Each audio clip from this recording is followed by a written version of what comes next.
ও নানা ভাই কি মজার খাবার, বেগুন ভর্তা, আলু ভর্তা, টমেটো ভর্তা। দেখছো টমেটো খাইলে? ভর্তা? জি, খাইলে একবার খাইতে চাবা বারবার। খেয়ে দেখো না, দেখছি তো। কি মজা। হ্যাঁ, বিসমিল্লাহির রহমানির রহিম কইছি আল্লাহ বারকত লাকি ভালো লাগতো না। এই বেগুন ভর্তাটা দেখো কি স্বাদ।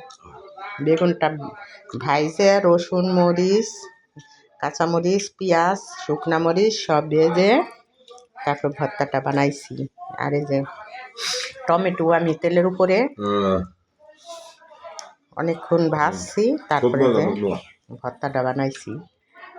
বেগুন ভর্তা খুব মজা হয়েছে, আলু ভর্তা বন্ধুরা দেখেন নানা ভাই খাচ্ছে, আপনারা দেখে বেশি বেশি করে লাইক কমেন্ট শেয়ার করবেন নানা ভাইকে, আর আমার চ্যানেলটাকে সাবস্ক্রাইব করবেন। কিছু দেয় না, খালি খাওয়া থাক। আপনারা সুস্থ থাকবেন, ভালো থাকবেন, আল্লাহ হাফেজ।